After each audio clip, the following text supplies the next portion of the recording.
Welcome to part 2 of the Dr. Debbie Novick interview with Chef Marian.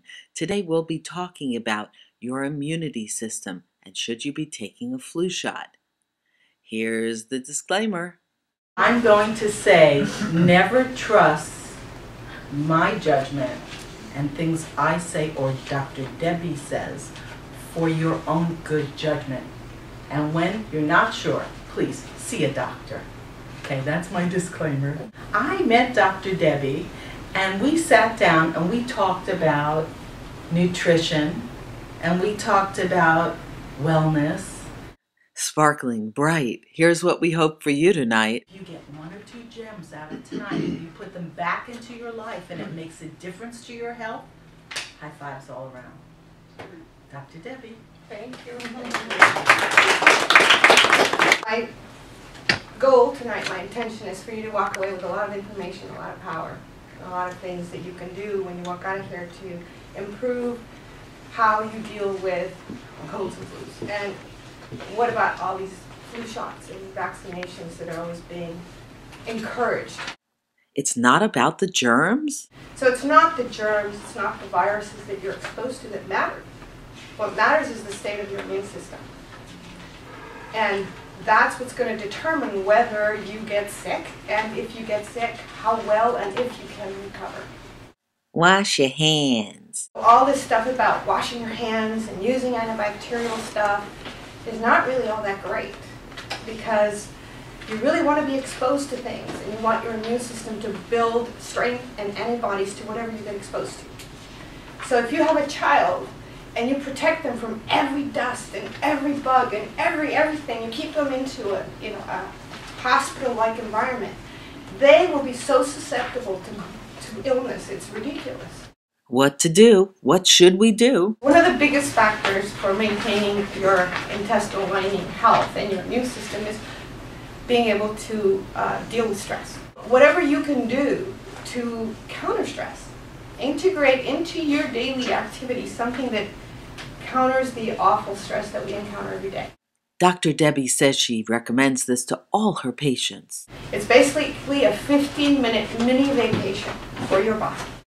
Here's the simple restorative pose. And what you do is you lay down on the floor with your calves on a chair, a couch, a bed, whatever, so that your legs are 90 degrees to your body. And your hands are by your sides. And if you have a low ceiling, you can put a picture on the ceiling or of a nature scene or a resort or somewhere you'd like to be. And you imagine yourself there for 15 minutes, having the time of your life, relaxing, smiling, being joyous. And don't let anything enter into your thoughts. The day, what you have to do, how you're feeling, who told you what, who fought with you, forget all that. And then there's another factor. There are 2 very big food groups that are included in this diet, and they're in breakfast, lunch, and dinner, and snacks. And that's gluten and dairy. And unfortunately, the gluten in the dairy of today is not the gluten in the dairy of 60 or 70 years ago, because it's been completely changed.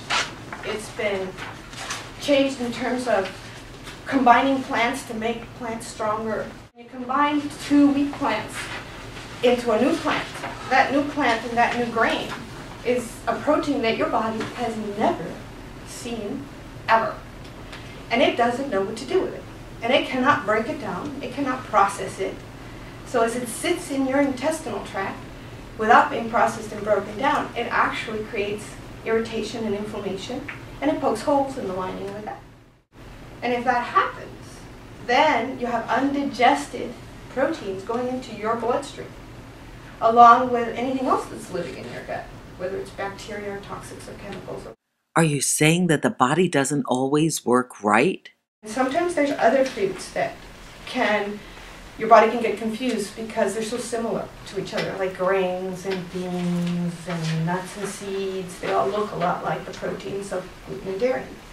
And your body can start cross-reacting to other foods.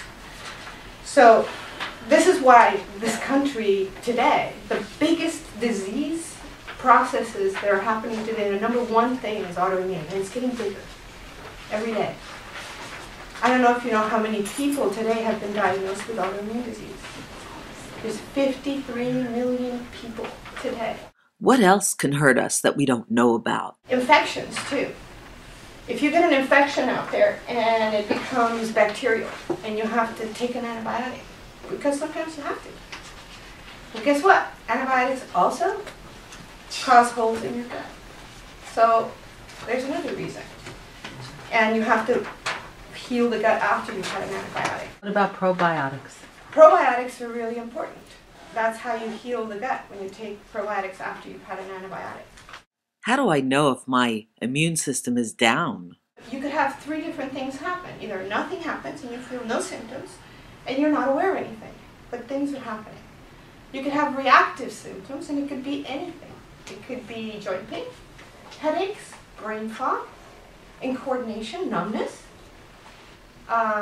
memory loss, insomnia, anxiety, depression, any of that. And so what most people say about eating meat is, Meat is toxic. Well, it's not really toxic. Our intestinal tract is familiar with meat, knows what to do with it. But new foods, man-made foods, it sure doesn't know what to do with that. are all meats the same? No, not all meats are the same. So it's best to find meat, especially chicken and turkey and beef, that's been raised free, running around. Beef should be grass-fed, so it's not being fed grains that have been altered with pesticides and fertilizers and antibiotics and hormones and all of that. You want to avoid all that. And fish should be small fish. Fish that doesn't eat other fish, that's low in mercury, and that is not farm-raised. Because farm-raised fish often is living in dirty environments, being fed low-quality food. So you don't want to eat that fish. So stay away from, yes? What about shellfish? Shellfish is also not ideal because it's ground dweller and it has a lot of toxins. It has the highest amount of pesticides and mercury. Yeah, so it's not the best. So things like trout and salmon and haddock and tilapia and all those things are okay for you to eat. Autoimmune disease. What does that mean? Once you're diagnosed with an autoimmune disease, that means that that organ is 80% gone. You've destroyed it, you've eaten it out, it's gone. You really want to keep your intestines healthy, and you want to figure out a way to eat as cleanly as possible.